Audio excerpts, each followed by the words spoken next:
આ વિડીયોની માહિતી ઉમિયાધામ ઊંઝા મંદિરના ટ્રસ્ટની ઓફિશિયલ વેબસાઇટ પરથી લેવામાં આવી છે.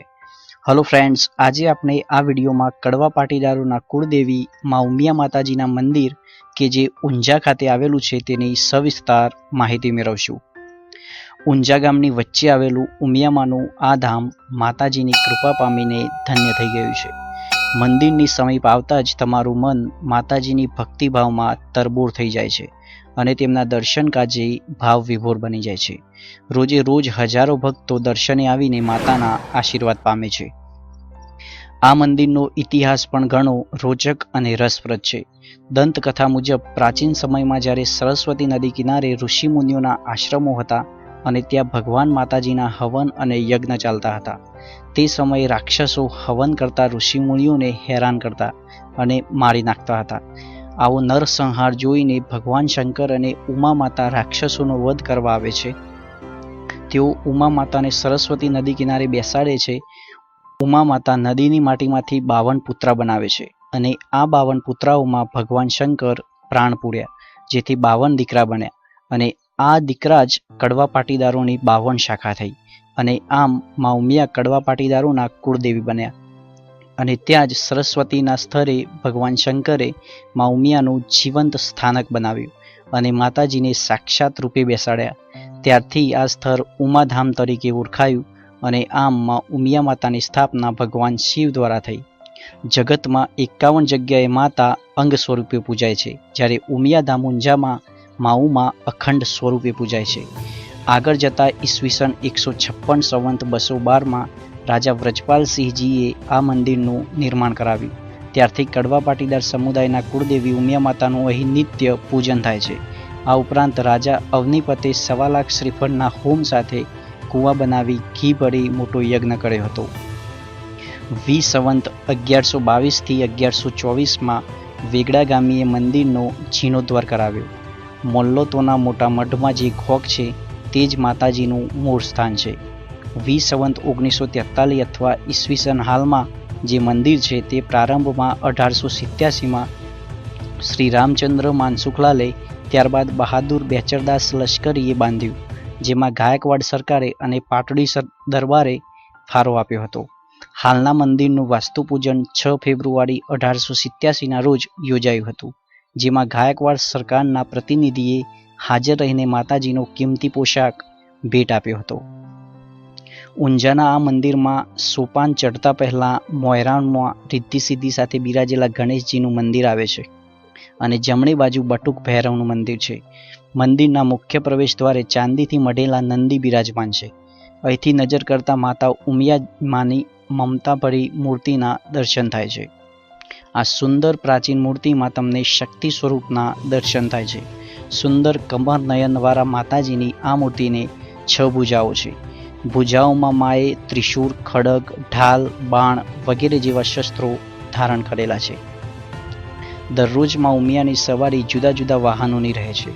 માં ઉમિયા સોમવારે નંદી પર સવારી કરે છે, મંગળવારે સરસ્વતી રૂપે મયુર પર સવારી, બુધવારે ચંડી રૂપે સિંહ પર સવારી, ગુરુવારે લક્ષ્મી રૂપે ગજરાજ પર સવારી, શુક્રવારે બહુચરાજી રૂપે કુકડા પર સવારી અને શનિવારે વૈભવ લક્ષ્મી સ્વરૂપે એરાવત હાથીની સવારી અને રવિવારે અંબિકા રૂપે માતાજી વાઘની સવારી કરે છે. મંદિરના ગર્ભગૃહમાં ડાબી બાજુએ ગણેશજી બિરાજમાન છે અને જમણી બાજુએ કાર ભૈરવ રક્ષા કાજે ઉપસ્થિત છે. ગર્ભગૃહની જારી અને કમાર ચાંદીથી મઢેલા છે. મંદિરના ઘુમ્મટમાં સુંદર શિલ્પકારી કામ કરેલું છે. માતાજીનું સિંહાસન ચાંદીથી મઢેલું છે અને ઉપરની બાજુ સોનાનો વરખ ચડાવેલો છે. મુખ્ય મંદિરમાં પ્રવેશવા પૂર્વ, દક્ષિણ અને ઉત્તર બાજુ 3 દરવાજા આવેલા છે અને ત્રણેય દરવાજા ચાંદીથી મઢેલા છે. શ્રી ઉમિયા માતાના પ્રાંગણમાં આવેલા આધુનિક માનસરોવર ખૂબ જ સુંદર અને શાંત જગ્યા છે, જેનું નિર્માણ ઈસવીસન 1895માં થયું હતું.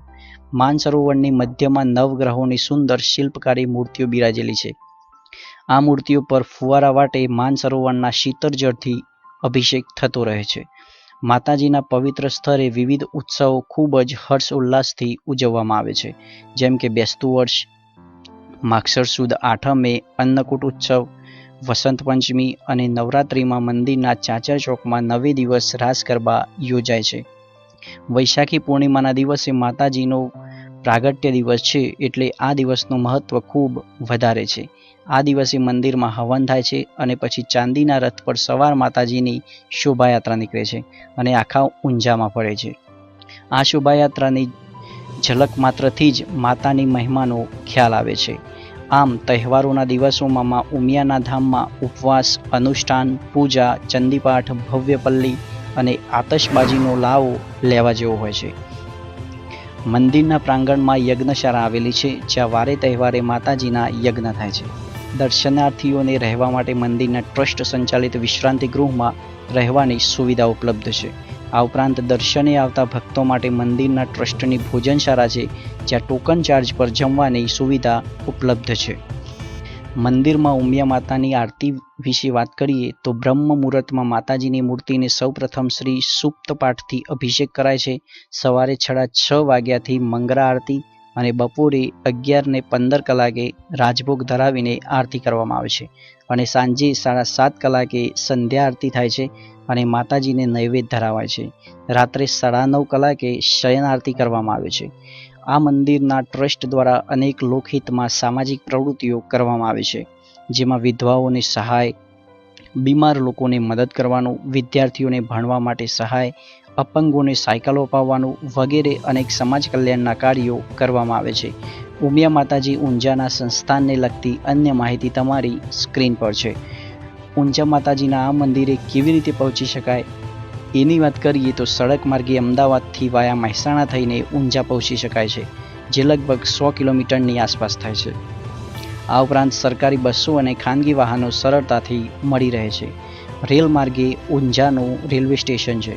હવાઈ માર્ગે નજીકનું એરપોર્ટ અમદાવાદ છે. આદ્યશક્તિના કુલ 51 શક્તિપીઠો છે અને દરેક શક્તિપીઠે માનું એક અંગ પૂજાય છે. ઊંઝામાં બિરાજતા માં ઉમા એ પૂર્ણ આદ્યશક્તિ સ્વરૂપ છે, જે પૂર્ણ રૂપે શક્તિનું મૂળ આદ્યસ્થાન છે. આવા પાવક સ્થાનક વિશે માહિતી આપીને ધન્યતા અનુભવું છું. તો દોસ્તો, આ વિડીયો ગમે હોય તો લાઇક, કમેન્ટ અને શેર કરી દેજો અને થઈ શકે તો ચેનલને સબસ્ક્રાઈબ પણ કરી લેજો, કારણ કે આવા ઇન્ફોર્મેશન અને મોટિવેશનલ વિડીયો આ ચેનલ પર આવતા રહેશે. ધન્યવાદ.